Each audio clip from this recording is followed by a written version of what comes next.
Hey folks, welcome back to the shrine for the hand-me-downs of the industry. Just like you, I watch several other channels on YouTube. One of my favorite is Mr. Pete or Tubalcain. He knows just about everything about the industry, machining, casting, old engines, you name it. In his latest series, he tried to design and cast a larger hand wheel for his shaper.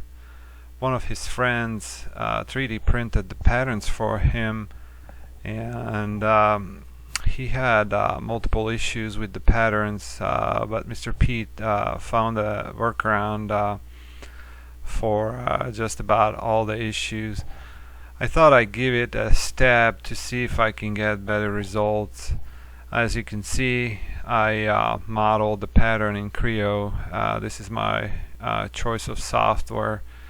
The idea here is to separate the two halves of the pattern with a so-called match plate. So here on the screen you can see the upper half and the lower half, and imagine they spaced half an inch or maybe 3/4 of an inch apart, and there's a plate in between. This is the assembly of the patterns without that match plate. This way it will be closer to the actual part once it's cast. I did not have any dimensions. I only knew he wanted to cast a 7-inch wheel, so if you look at this, it's 7 inches across. So if I open this part, you can see the main revolve feature, and it is 177.8 millimeters, which is exactly 7 inches. The height of the boss is 2 inches, which you can see here, which is 50.8 millimeters. If you watch his video, which I will link in, you can see that a considerable amount of sand fell in when the pattern was removed, and I believe it's due to the lack of draft on those features. So if you look at the revolve feature, you can see I added this revolve feature, and this is the section, and both of the sides are inclined, so it's 85 degrees here, 85 degrees on this side. So this is the actual revolve feature. There's a big R10 millimeter radius, and both of these sides are inclined because the pattern is going to be removed this way from up to down. So in general, I used 5-degree draft angle everywhere, and the same applies to the center feature here. So here's the center feature, just made 40 millimeters here at the bottom. This angle is again 85 degrees, so this wall, this side, is tapered at 5-degree angle. I also did the same thing to the spokes. So you can see that the spokes are narrower at the edge. First I modeled them parallel, but that wasn't really pleasing to the eye. I think this way it looks better. So first I added a core to the main revolve feature. So this main center feature, I added a core, which the core would be pulled this way, and I added 5-degree angle, which is a lot for casting, but I really don't know what his flavor is. And the chef size, I believe, will be 5/8 or 15.9 millimeters. So instead of that, I decided to use a 1/4-20 countersink screw to mount this part to the match plate, and then as the screw protrudes through to the other side, it will pick up the bottom section of the pattern. So this was the upper part. Let's look at the lower part. So here's the lower section. Again, I added a 1/4-20 thread here that will print, and down on the bottom here, if I create a cross section, you can see that this taper here is not a standard 120, but it's 90 degrees. I know I can print this on my printer without support. I don't want to add support because then I need to clean it from the threads, make the threads messy. Same applies to this hole here. This is just for orientation, so the two sides of the pattern can be oriented on the match plate. I added 11 scallops just for his pleasure when he's handling it. I've chosen 11 because that's a nice prime number. One of the things an industrial software like Creo will provide you with is draft check. So we can go and open this part and go to the analysis. There's a draft check here. We can select the part, and then we can select the plane that will pull it. And you can see that right here it's -3, up here it's +3. So everywhere where it shows up with this bluish hue, it's got 3 degrees, at least 3 degrees of draft. Now if I go and I reset it to, let's say, 5 degrees, you can see that certain areas will light up with this lighter color, so that means it's less than 5 degrees. But if I put 2 degrees here, you can see that light hue pretty much disappears, except here in a small little area. And of course on the inside, which I didn't taper these surfaces because that's where the screw is gonna sit, so I really don't need draft on those surfaces.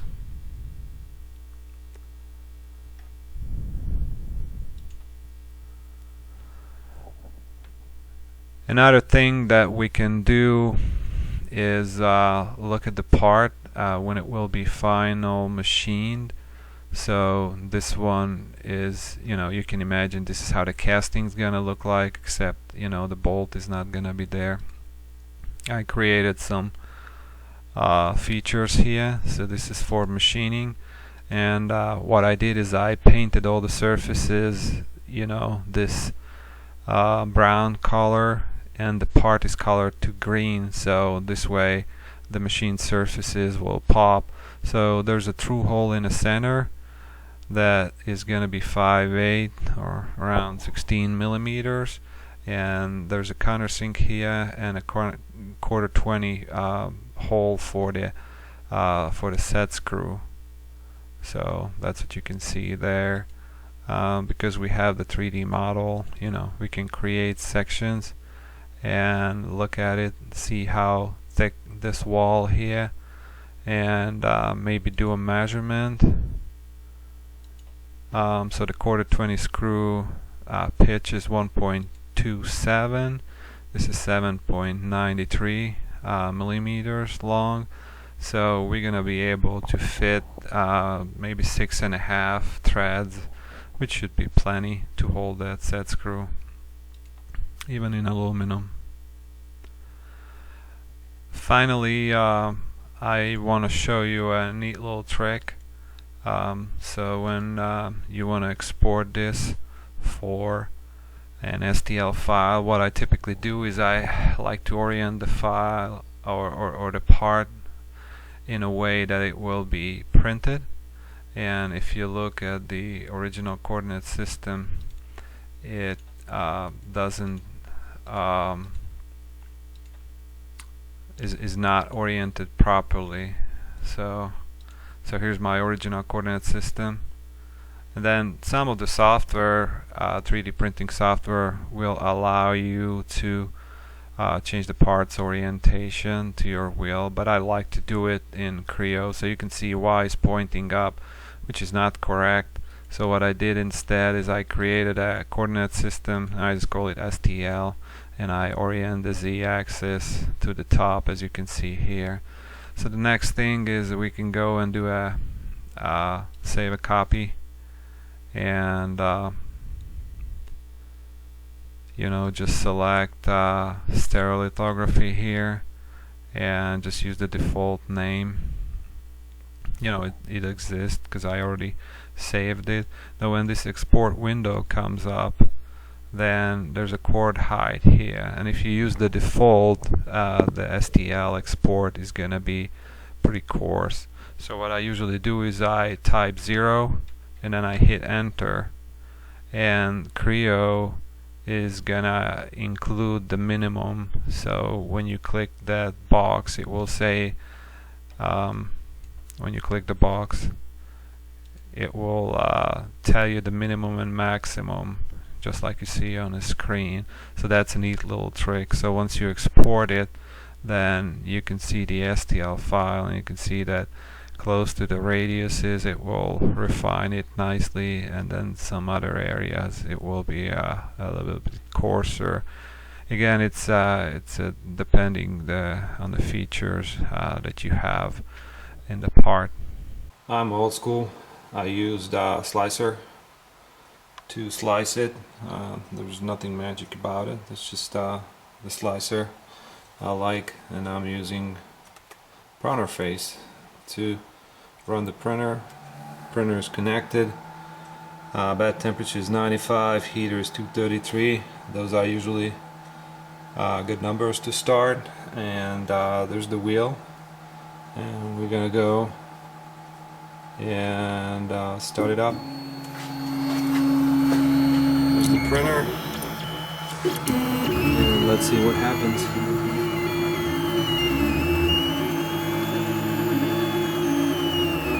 The box is insulated.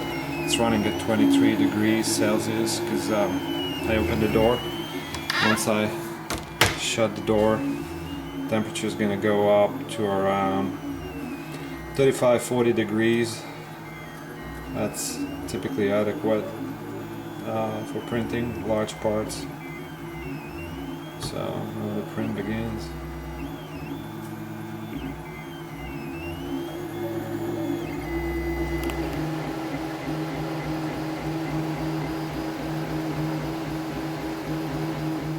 (62 degrees in the room, Fahrenheit, 43 Celsius within the box, and it's still running.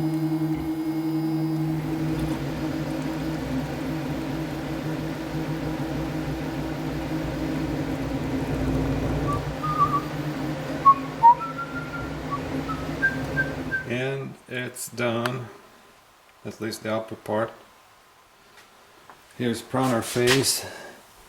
You can see that it took 4 hours 52 minutes, and it predicted 4 hours 37 minutes. So it was a little off. I still like printer face. So this thermometer I have here, it is able to switch on like fans. There's a small relay here, and there's a set temperature. When it exceeds that set temperature, it can turn fans on and off. I never completed it. That's why the door is open for about 1 inch, maybe 1.5 inches. And I'm just gonna leave it here like so. I'm not gonna remove the part. I'll just give it another hour to cool off, and we'll get back to it. Okay, so the box cooled down 25 degrees Celsius. Let's see what's inside. It's kind of cold to touch. I'll try to separate it. It actually doesn't want to separate, so what we're gonna do is just remove the plate. So I'm gonna remove the entire glass like so. So what you can see here is that this center section is kind of separated. Most dangerous tool in a workshop is the knife.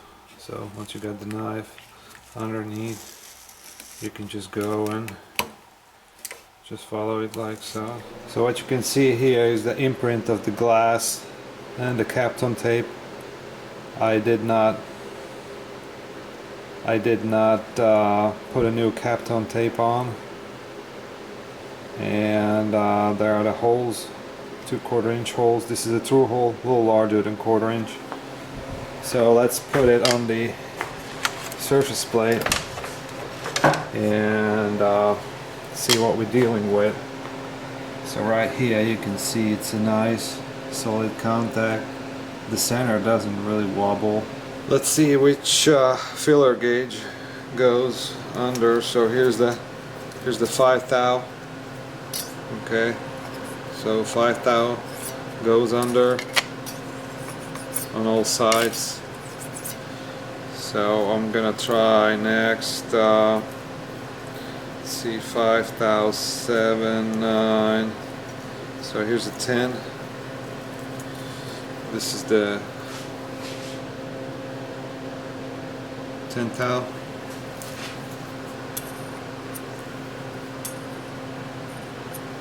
So the 10 thou catches under right here in the center.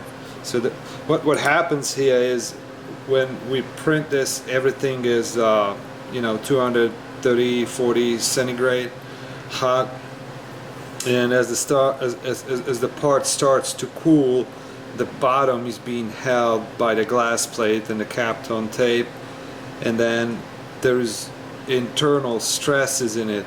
So when it finally cools down, it kind of wants to expand. This outer section wants to cool more than the center, and then the center starts to rise. But you can see that relative to what Mr. Pete showed on his, where it was like 200 thou, which is about 5 millimeters, I'm looking at 10 thou here. So let's see the 15. So here is 15. So 15 thou would be 0.37 millimeters. So it catches on, but it doesn't actually slide under. The small edge, the tip will catch on, but it doesn't slide under. Here's the next test. This is the screw. It's just a 1/4 20 screw with a Philister head, and it's countersunk. So this is supposed to hold the two parts together, and you can see it just slides in, and it's nice and flush with the top, and it goes in easily. So this hole here is for a 1/4 20 pin. So right there the screw goes in.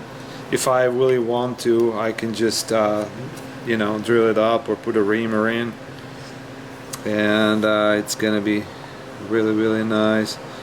I don't see any shifting in the layers. Of course, I will put this in a acetone bath and just improve on the surface finish. And the temperature is rising rapidly, 90 degrees. Look at that. Typically you want 110 for the bed temperature when you're printing ABS, but at 90 you can go ahead and start printing. You'll be fine. So let's see what we got here. The head is homed. Gonna clean the extruder. Now it's nice and clean. Remove all this whatever. And these are the things that didn't make it. And we're gonna go and click print like that.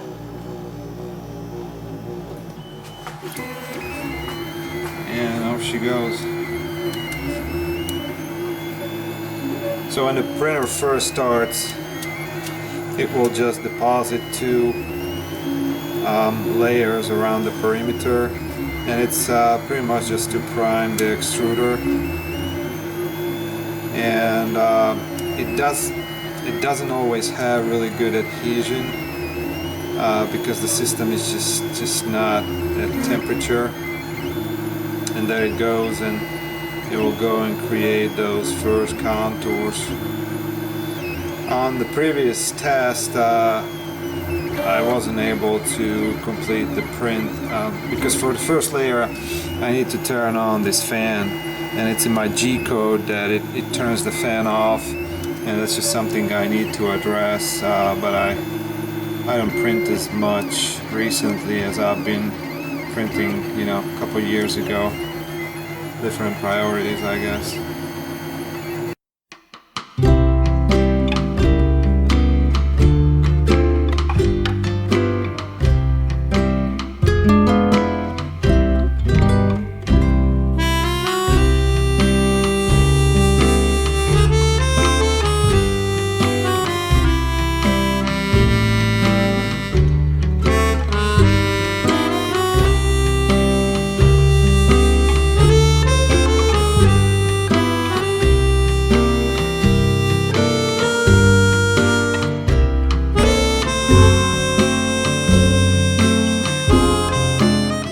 Okay, here's the second plate back from the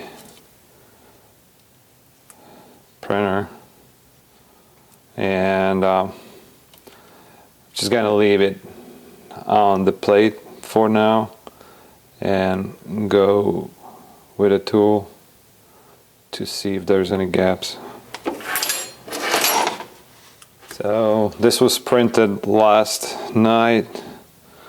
The printer finished probably around midnight. It was a 4-hour print. This is the thinnest gapping tool I have. So it's 4 thou. That would be 100 microns, 0.1 millimeters. So you can see that right there, it slides under right here. It slides under right there. On this side it only goes so far. So it's partly due to the fact that the Kapton tape is damaged here in the center. I did not go and replace it, but here in this area on the perimeter, right there it goes in, right here it goes in. Okay, you can see clearly that right here it goes through and passes through. So I can actually use this to separate it. Just go around like that and it just comes off. So you can see the damage on a Kapton tape here. I will probably replace it. If there is a ton of pull, obviously this will separate, but here's the second part of the print. And as far as flatness, you can see there is about I'd say a 1 millimeter gap in the center, but I think that's something that we should be able to live with.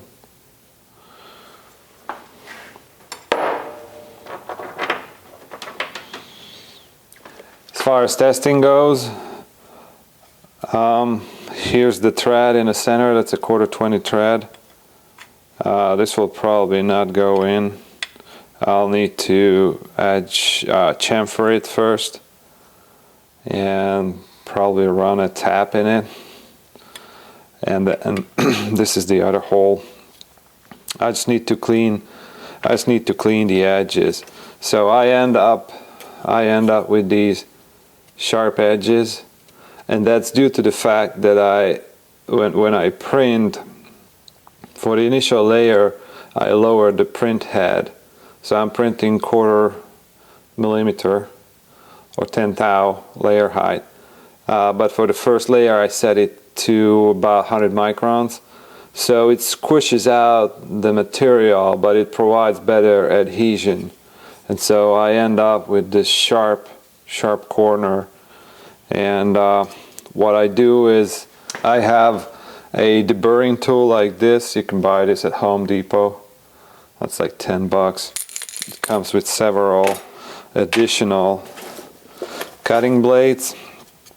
So this is perfect for the job. Just go in, create a little chamfer right there, and inside, hopefully you can see the threads. So you can see the threads are there. So just like so, I can cut that sharp corner off. Here's my favorite 1/4" reamer. So I'm just gonna go in and ream it by hand, just like that. It doesn't need much force, much pressure. There isn't much material there to be removed. It's mostly just kind of flash over and probably a little bit of contraction of the part due to the thermal, so it's like shrinkage. But now the pin goes in and it's pretty tight.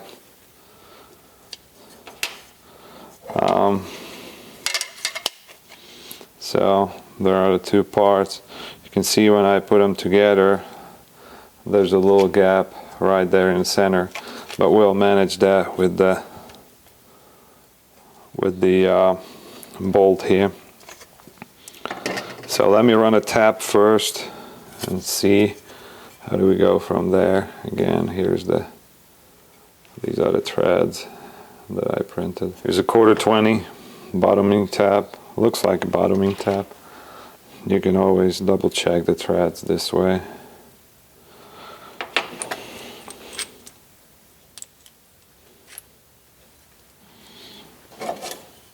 So from the amount of material that we remove, we can get a good understanding how good that thread is. So you can see that the tap is removing a little bit of material, but not too much.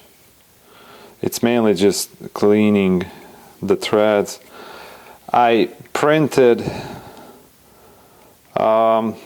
threads, small threads, I think M4 was the smallest, so 4mm thread. I'm just gonna run this out and show you how much material was removed. So that much material. It's pretty much just one flank was cutting here, but now the screw is gonna go in and screw in. This was printed with 40% infill, but the walls are 100% infill. There's 2 walls around the perimeter. I know you're not a believer, but here's an M4 screw with a printed thread. Here's a 1/4" for comparison. So you can see that this is full 3D printed thread, and it actually screws in to where it belongs. Now unfortunately, this screw that I have, I think that's the only 1/4" with this head. It's barely long enough to get through there, to protrude a little bit. I'll go and see if I have another one. Look at that.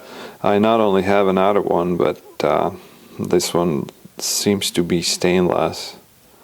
So it's in a much nicer shape. There's some shmoo on the end. Looks like some kind of hardened thread locker, but it screws in easily. Now the other problem I have now that there's limited thread engagement here. It's only about 7mm, and the difference between these is about 10mm. So I'm not gonna be able to clamp it. I'll have to go and cut the screw to size, but goes in like so, and hopefully provide that clamp to get rid of that gap right there. And otherwise, you can see the print is really nice. It needs a little post-processing.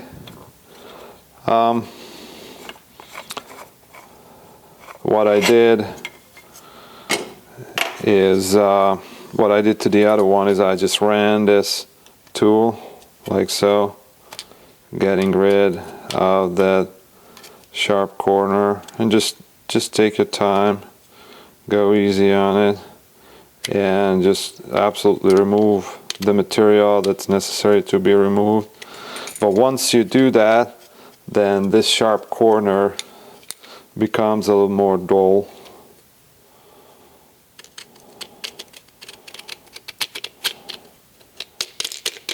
So something like that. I don't know how much the camera is gonna show it. So right here I still have that sharp corner or edge, a burr, but right here it's not. You can see it nicely moved it. As far as the print quality, I'll put some close shots here that show the layering side by side. Just put a washer here. I'll cut the screw to length later. But you can see that if I just tighten this up, it will get rid of that gap, and it doesn't need much. And there you go. There's the mold pattern. The next thing I'm gonna do is do the acetone treatment. Let's see how much it changes the surface quality.